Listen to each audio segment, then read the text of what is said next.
RSS की 99 सालों और आदरणीय नरेंद्र मोदी की 25 साल की मेहनत, जिसमें 15 साल गुजरात और 10 साल दिल्ली की गद्दी पर बैठकर मेहनत से लगाए गए नफरत के पौधे अब पेड़ बन चुके हैं। ताजी घटना गुजरात के बड़ोदरा से है, जहां एक मुस्लिम महिला को सिर्फ इसलिए सरकारी योजना में मिले मकान में उसके पड़ोसी रहने का विरोध कर रहे हैं क्योंकि वो मुसलमान है। साथ ही पूरी कॉलोनी इस 461 मकान में से एकमात्र मकान के मुसलमान मालिक को सहन नहीं कर पा रही है। गुजरात में हिंदू राष्ट्र के तर्ज पर बहुत सारे गांव मिल जाएंगे, जहां गांव की सीमा पर हिंदू राष्ट्र में आपका स्वागत है लिखे साइन बोर्ड मिल जाएंगे। इन गांव में रहने वाले मुसलमान वहां से पलायन कर गए हैं और उसी तर्ज पर हिंदू कॉलोनी से मुसलमानों का बहिष्कार भी लगातार जारी है। जानेंगे मोदी काल के तीसरे दौर में बदलते हिंदुस्तान की हकीकत। बने रहिए हमारे साथ।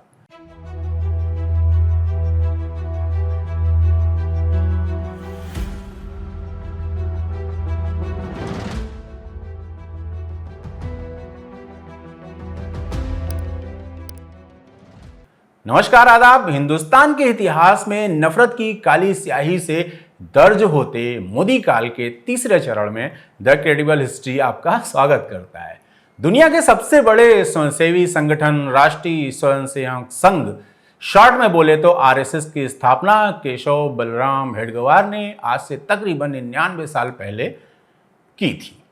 भारत को हिंदू राष्ट्र बनाने के लक्ष्य के साथ 27 दिसंबर 1950 को जब की थी, वो विजयदशमी का दिन था। सन 2025 में 100 साल पूरे हो जाएंगे। आरएसएस और उसकी राजनीतिक विंग यानी भारतीय जनता पार्टी की लगातार बिना थके की गई काबिले तारीफ मेहनत के बाद हिंदू राष्ट्र तो बना नहीं, लेकिन एक ऐसा आधा अधूरा फासीवादी निजाम जरूर खड़ा हुआ है जो देश को उसका स्वर्ण काल तो नहीं लौटाने जा रहा, लेकिन उसकी जगह पतन के गर्त में जरूर ले जाता दिखाई दे रहा है। ताजा घटना गुजरात के बड़ोदरा शहर की है। सन 2017 में बड़ोदरा के हरडी में मोटनाथ रेजिडेंसी बनाई गई, जिसमें 461 मकानों की एक कॉलोनी बसाई गई थी। यहाँ मुख्यमंत्री आवास योजना के अंतर्गत मकान बने थे और पिछले 6-7 साल से लोग यहाँ रह रहे थे। साल 2017 में मुख्यमंत्री आवास योजना के तहत मोटनाथ रेजिडेंसी में एक मुस्लिम महिला को आवास अलॉट हुआ। देश को 2014 में गुजरात मॉडल बेच सत्ता में आए मोदी जी के मॉडल प्रदेश के एक मॉडल शहर की एक कॉलोनी में रहने वाले 461 में से 460 मकान मालिक ये बात हजम नहीं कर पाए कि हिंदू राष्ट्र के सपने को एक मुस्लिम महिला का परिवार कैसे अपवित्र करने के लिए आ सकता है।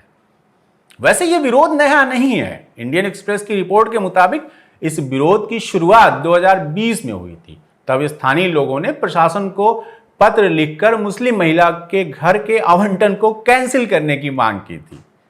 ये महिला सरकारी कर्मचारी है, उद्यमिता और कौशल विकास मंत्रालय की एक शाखा में काम करती है। हालांकि उनके वहां जाने से पहले ही इस रेजिडेंसी के निवासियों ने जिला कलेक्टर और दूसरे अधिकारियों को एक लिखित शिकायत भेज दी, जिसमें किसी मुस्लिम के वहां रहने पर आपत्ति जताई गई और उनकी मौजूदगी से होने वाले संभावित खतरे और विवाद का हवाला दिया गया। सिर्फ एक मुसलमान के परिवार के रहने से संभावित खतरा पैदा हो जाएगा, है ना? कितनी मजेदार बात। और ऐसा भी नहीं है कि हिंदू राष्ट्र में मॉडल प्रदेश गुजरात में संवेदनशील लोग नहीं हैं। ऐसे लोग हैं जो मजलूमों के हक के लिए लड़ने के लिए सामने भी आते हैं। गुजरात हाईकोर्ट एडवोकेट एसोसिएशन के प्रेसिडेंट विजय त्रिवेदी ने चीफ जस्टिस सुनीता अग्रवाल और जस्टिस प्रलय त्रिवेदी की बेंच के समक्ष रिपोर्ट का उल्लेख किया। उन्होंने कोर्ट से मामले में स्वतः संज्ञान लेने का अनुरोध किया, जिसे कोर्ट ने अस्वीकार कर दिया। अफसोस मगर यह सच है कि ऐसी ईमानदार कोशिशों का हश्र ऐसा ही होता है। कोर्ट ने कहा कि महिला को तकलीफ तो खुद है, यह कोई उतना बड़ा मुद्दा नहीं है कि अदालत खुद से जाग जाए। गुजरात की कम्युनल जहनियत पुरानी है। गुजरात की जबान और खाना जितना मीठा है, वहां की हवा उतनी ही जहरीली बना दी गई है। अब इसे ऐसे ही नहीं आरएसएस की प्रयोगशाला कहा जाता है। गुजरात में ही मुस्लिम सफाई मुहिम का परीक्षण 2002 के दंगों में किया गया।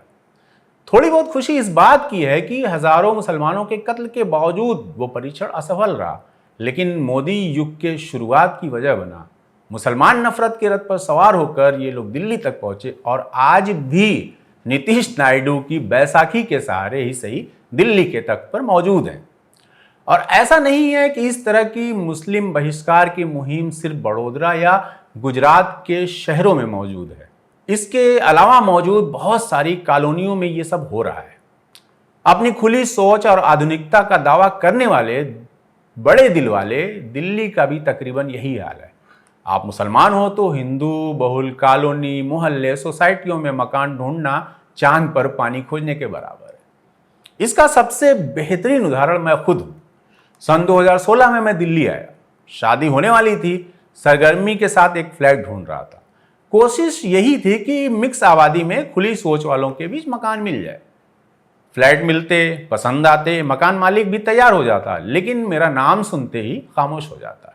अगले दिन ब्रोकर बताता कि अननोन रीजन बताकर मकान मालिक ने मना कर दिया। एक बार तो सारे पेपर वर्क हो गए, एडवांस का चेक दे दिया, उसके बाद मना कर दिया गया। मकान मालिक के बेटे को किराएदार नहीं पसंद है। आखिर में एक मुस्लिम अक्सरियत वाले इलाके में फ्लैट मिला और मजेदार बात यह है कि उसके मालिक हिंदू हैं और कोई हिंदू वहां रहने नहीं आएगा, इसलिए मुझे मिल गया। और दूसरी मजेदार बात यह कि मकान का मालिक और उनका परिवार मोदी जी से बेइंतहा मोहब्बत करता है। ताली थाली, राम मंदिर जैसे सारे इवेंट ईमानदारी से सेलिब्रेट करता है। मेरे जैसे आधुनिक सोच वाले मुसलमान को धक्के देकर एक ऐसे इलाके में जाने के लिए मजबूर किया गया जहां मेरे जैसे और बहुत से लोग धकिया कर भेजे गए थे, क्योंकि उनको भी मिश्रित आबादी में रहने की चाह पूरी नहीं होने दी गई। ऐसे माहौल का असर बड़ों के साथ बच्चों पर भी पड़ रहा है।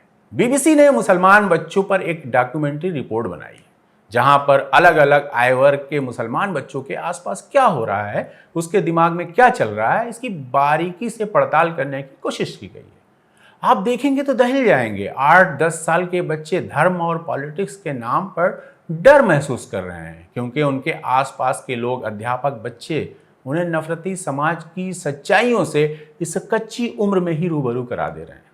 और सबसे खतरनाक बात यह है कि बच्चे बहुत सारी बातें अपने मन में ही रखे रहते हैं, उसे अपने पेरेंट्स से भी शेयर नहीं करते, जो कच्ची उम्र के बच्चों के लिए कितना खतरनाक है ये आप सोच भी नहीं सकते। आज का ये खोल में समेट देने वाला नफरती माहौल एक पूरी पीढ़ी को अवसाद में ढकेल देगा। बच्चे, इस 8-10 साल की उम्र के बच्चे जिनको खेलने में, कूदने में, एक दूसरे से लड़ने झगड़ने में और फिर दोस्तियां करने में बिजी रहना चाहिए, तो वो बड़ों वाली बातें यानी धर्म, राजनीति, पॉलिटिक्स और उसके निगेटिव एस्पेक्ट्स पर बात कर रहे हैं और उसको अपनी जिंदगी में झेल रहे हैं। मेरे खुद के साले की 2 खूबसूरत जुड़वा बेटियां हैं, खूब बोलने और सवाल करने वाली आज की पीढ़ी की बच्चियां। वो मुस्लिम नफरत के साथ यूज्ड टू हो चुकी हैं। उनके हिसाब से फला मैम पागल है, मोदी मोदी करती रहती है, फला दोस्त बहुत बेवकूफ़ है, उसे मुसलमानों के बारे में कुछ नहीं पता है, हमेशा उल्टे सीधे सवाल करता रहता है। ये कहानी सिर्फ 10 साल की उम्र में बड़ी बड़ी बातें करने वाले बच्चों की है। इन दोनों की अच्छी आदत यह है कि कुछ भी अच्छा बुरा हो तो ये माँ बाप को बताना ज़रूरी समझते हैं, इसलिए इनके सवालों के सही सही जवाब मिल जाते हैं। लेकिन उन बच्चों का सोचिए जो अंतर्मुखी होंगे, जो सब कुछ चुपचाप झेलते होंगे।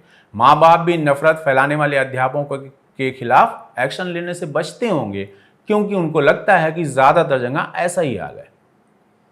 अंग्रेजों ने भारत को 99 साल की लीज पर दिया हुआ है। वही मैं बता रही हूँ कि ये भी 99 साल की लीज पर ले पाए थे आप। अगर आप में इतनी कुव्वत थी तो पूरी आजादी लेते ना, उस टाइम क्यों आपने लीज पर ले ली? 99 साल की लीज पे? हाँ, ये जो आजादी हुई है ये 99 साल की लीज पर है। भारत कंप्लीटली आजाद नहीं है। ये लल्लन टॉप वाला वीडियो वायरल होने से 2-3 साल पहले मेरी बड़ी साली की बेटी को उसकी 10वीं की क्लास में बुद्धिमान अध्यापक महोदय ने कॉन्फिडेंस के साथ कांग्रेसी साजिश का पर्दाफाश करते हुए बताया था। एक तरफ मोदी सरकार और आरएसएस मुस्लिमों से नफरत करो, बहुसंख्यक बिरादरी को सिखा रहे हैं, मुसलमान को अपने आसपास रहने दो का अघोषित अभियान भी चला रहे हैं। वहीं मोदी काल 3.0 आता है, सरकार शपथ ग्रहण कर रही होती है, तब जल्दी जल्दी आस पड़ोस से मेहमान बुलाए जाते हैं। और मेहमान होते हैं बांग्लादेश, जिसका रिश्ता आजकल चीन की तरफ ज़्यादा है, उसकी मुसलमान प्रधानमंत्री शेख हसीना, मालदीव के भी मुसलमान राष्ट्रपति मोहम्मद मुइजू, जिन्होंने मोदी माफिक नफरती आंदोलन चलाकर मालदीव की जनता को उल्लू बनाया और सत्ता की कुर्सी हथिया ली। वहां नफरत की मुहिम के निशाने पर हिंदुस्तान था और हिंदुस्तानी थे। इसके अलावा सेशल्स के उपराष्ट्रपति अहमद अफीफ भी शामिल थे, जो कि इत्तेफाक से वो भी मुसलमान ही हैं। इनके अलावा नेपाल और भूटान के राष्ट्राध्यक्ष भी आए, लेकिन बहुमत मुसलमान नाम वाले मेहमानों का रहा।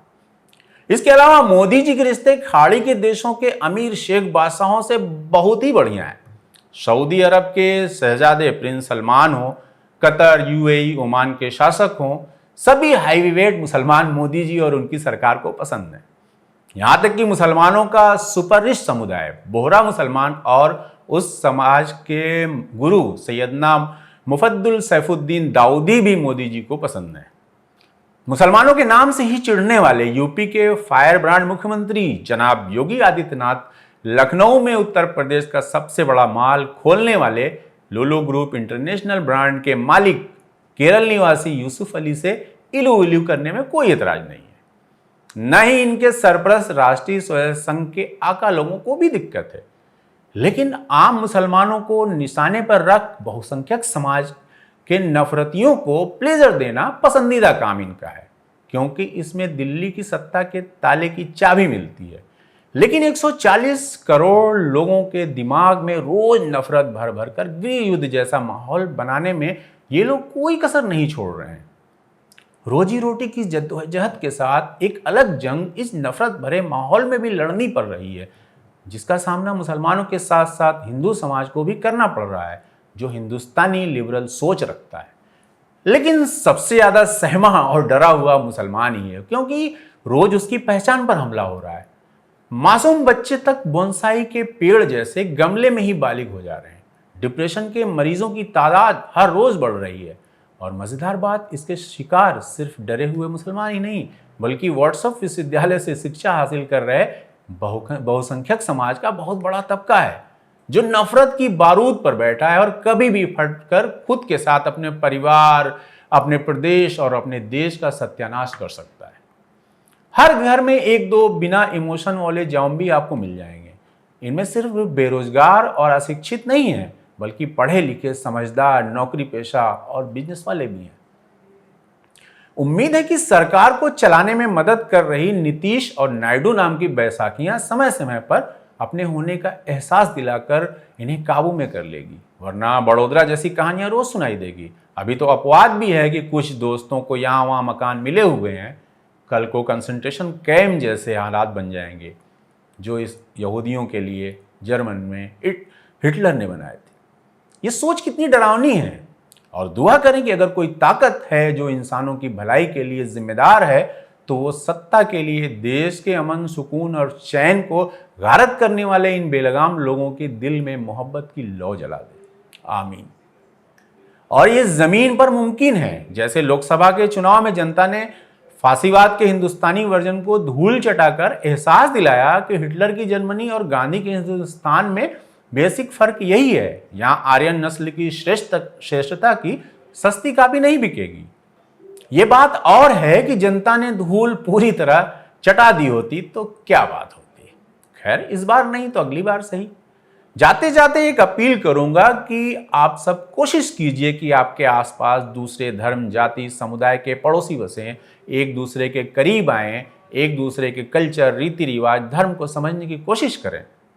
और जब आप ऐसा करेंगे तो खुद हैरान होंगे कि 90% से ज्यादा समानता पाएंगे एक दूसरे में। सोचने पर मजबूर होंगे कि ऐसा कुछ तो था ही नहीं कि जिसकी वजह से इतनी नफरत पाल पोस कर रखी जा सके। दुआ करें कि देश में अमन चैन कायम हो। मोदी जी जितनी मोहब्बत गल्फ के अमीर शेखों और अमीर मुसलमानों पर बरसाते हैं, उसका थोड़ा सा हिस्सा आम हिंदुस्तानी गरीब मुसलमानों को भी दे देंगे तो उसको तुष्टिकरण नहीं माना जाएगा। इसका भरोसा मैं दिलाता हूँ, क्योंकि नफरत की नींव पर खड़ी इमारत बहुत मजबूत नहीं होती। असली सीमेंट मोहब्बत का ही होता है, जिससे बनी इमारत सालों साल, हजारों साल टिकी रहती है। तो आज के वीडियो में इतना ही। वीडियो आपको पसंद आते हैं लेकिन लाइक और शेयर करना आप भूल जाते हैं, तो इस बार बिल्कुल ना भूलें, दोस्तों को शेयर करें। चैनल को अभी तक सब्सक्राइब नहीं किया बताइए, चलिए तुरंत सब्सक्राइब कीजिए। बहुत बहुत शुक्रिया।